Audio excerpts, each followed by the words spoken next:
Audiovisual Clips.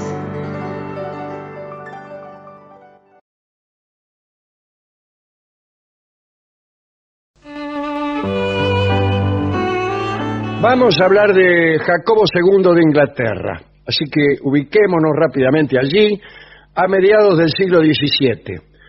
Como sabemos, Inglaterra era protestante desde el cisma provocado por Charles Lawton, Enrique VIII, más de un siglo antes. Sí. Acá vamos a 1685, que es cuando se muere Carlos II. Carlos II era el rey de la Restauración. O sea, Carlos I de Inglaterra fue decapitado por orden de Cromwell, se estableció una efímera república, digamos, y la monarquía fue restaurada, y el rey de la Restauración fue Carlos II. Era un rey ahí que le gustaba mucho la milonga y beber y jugar, y por ahí estaba el tipo rodeado por sus cortesanos, metachiste, cuando tuvo un ataque de apoplejía que lo dejó inválido. Los médicos le dieron unos remedios que resultaron más bien torturantes, y empezó una agonía que no duró mucho, y cuentan que Carlos II no permitía que nadie lo viera, y se disculpaba todo el tiempo por la incomodidad que podía causar a los demás con su estado. Una delicadeza. Sí. Cuando supo que estaba por morir, pidió que lo encerraran en una pieza porque decía que la muerte lo avergonzaba. Y se murió.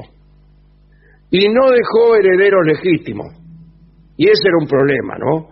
En realidad el heredero pasaba a ser su hermano, Jacobo. Ahora, ¿qué pasa? Jacobo había abandonado el protestantismo, se había hecho bautizar por la Iglesia Católica.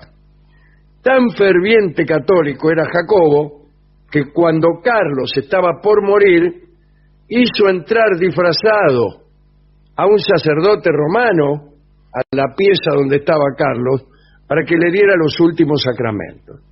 Y nunca se supo si Carlos II aceptó aquellas extremas unciones. La cuestión fue que en 1685 Jacobo se convirtió en rey. Ya desde el principio de su reinado, Jacobo intentó reconciliar a los ingleses con la antigua fe católica.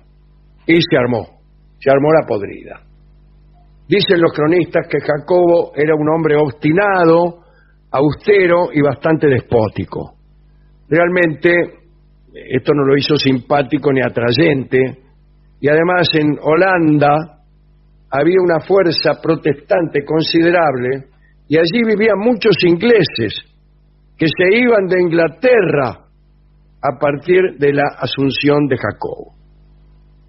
Todos ellos querían voltear al rey, y uno de estos exiliados era el duque de Monmouth, un hijo de Carlos II, pero un hijo ilegítimo, que tenía una tropa bajo su mando y que desembarcó con ella en Inglaterra.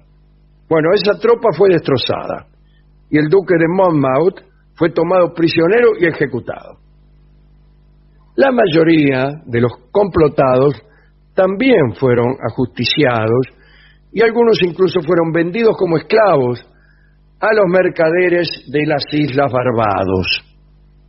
El encargado de aplicar los castigos contra los protestantes que se quejaban por la llegada del catolicismo era un tal Jeffreys. Lo han descrito como el dueño del tribunal sanguinario. Los despojos de los ajusticiados, con sus cabezas clavadas en picas prolijamente dispuestas, conforme a unas antiguas costumbres que seguían los romanos, los búlgaros, etc. Y los disturbios y peleas entre protestantes y católicos aumentaron. El rey, Jacobo, sumó efectivos al ejército y designó a muchos oficiales católicos sin consultar al Parlamento. Los parlamentarios, indignados por los que consideraban un atropello, Quisieron exigirle el cumplimiento de las leyes. Resultado, se disolvió el Parlamento. Jacobo declaró que estaba por encima de toda legislación. Diremos que Jacobo se casó 2 veces. Esto es importante. Primero lo hizo con Anita Hyde, con quien tuvo 2 hijas.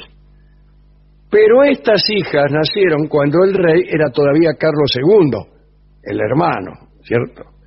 Y Carlos II, como soberano, tenía amplias potestades sobre el destino de sus sobrinas, las hijas de su hermano Jacobo.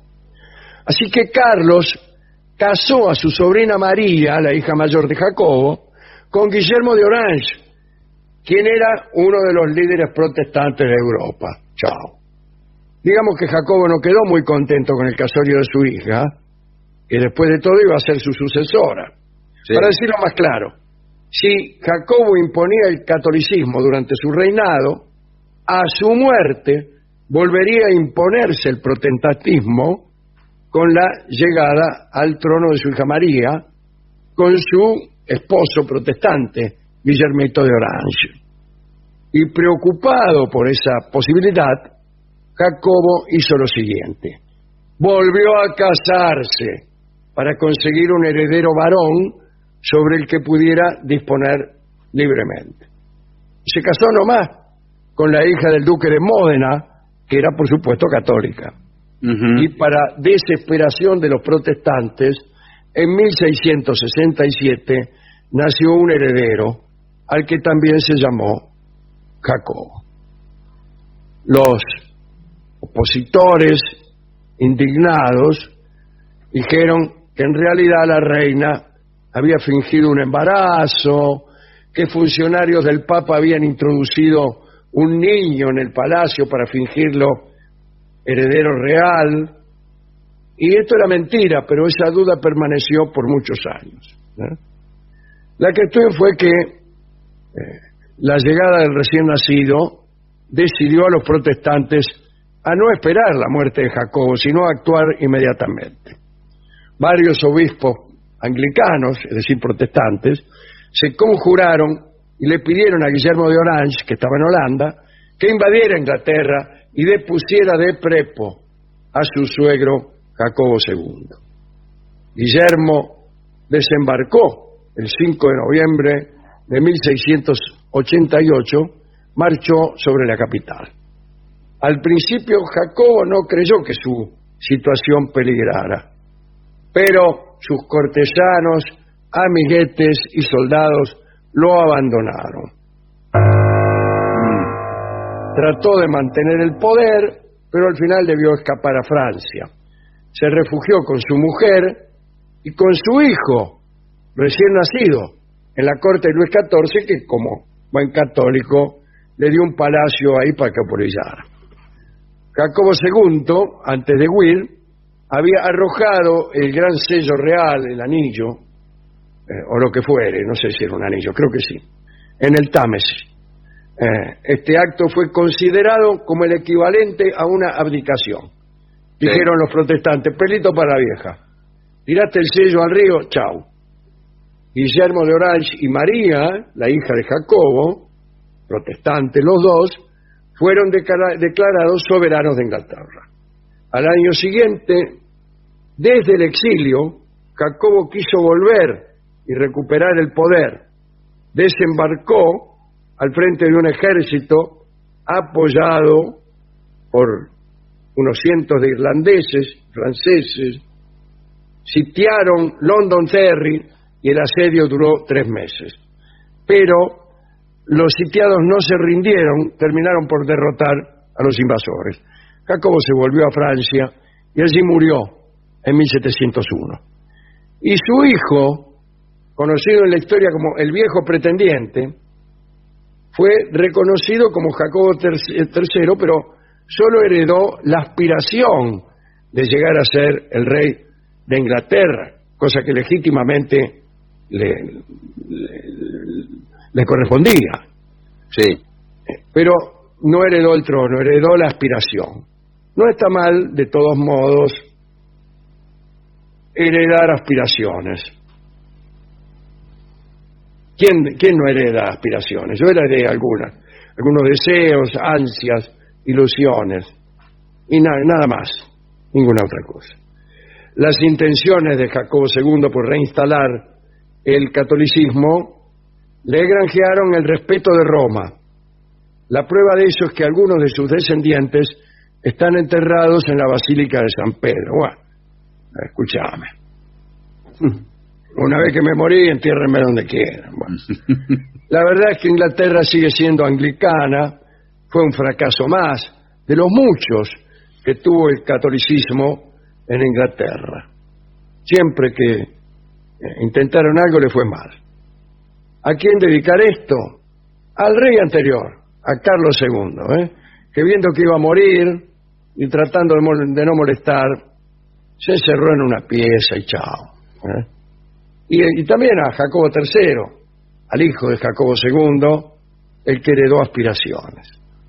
Después, a todos los que me conocen, a los oyentes del programa, bueno, qué sé yo.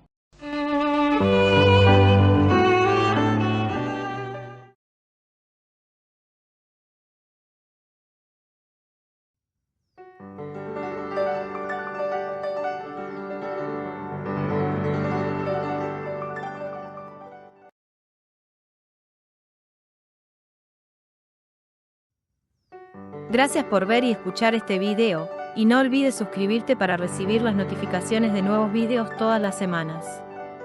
Dale a me gusta si te gustó, y comparte en las redes sociales para que el canal siga creciendo, y trayéndote a los mejores exponentes de las artes audiovisuales.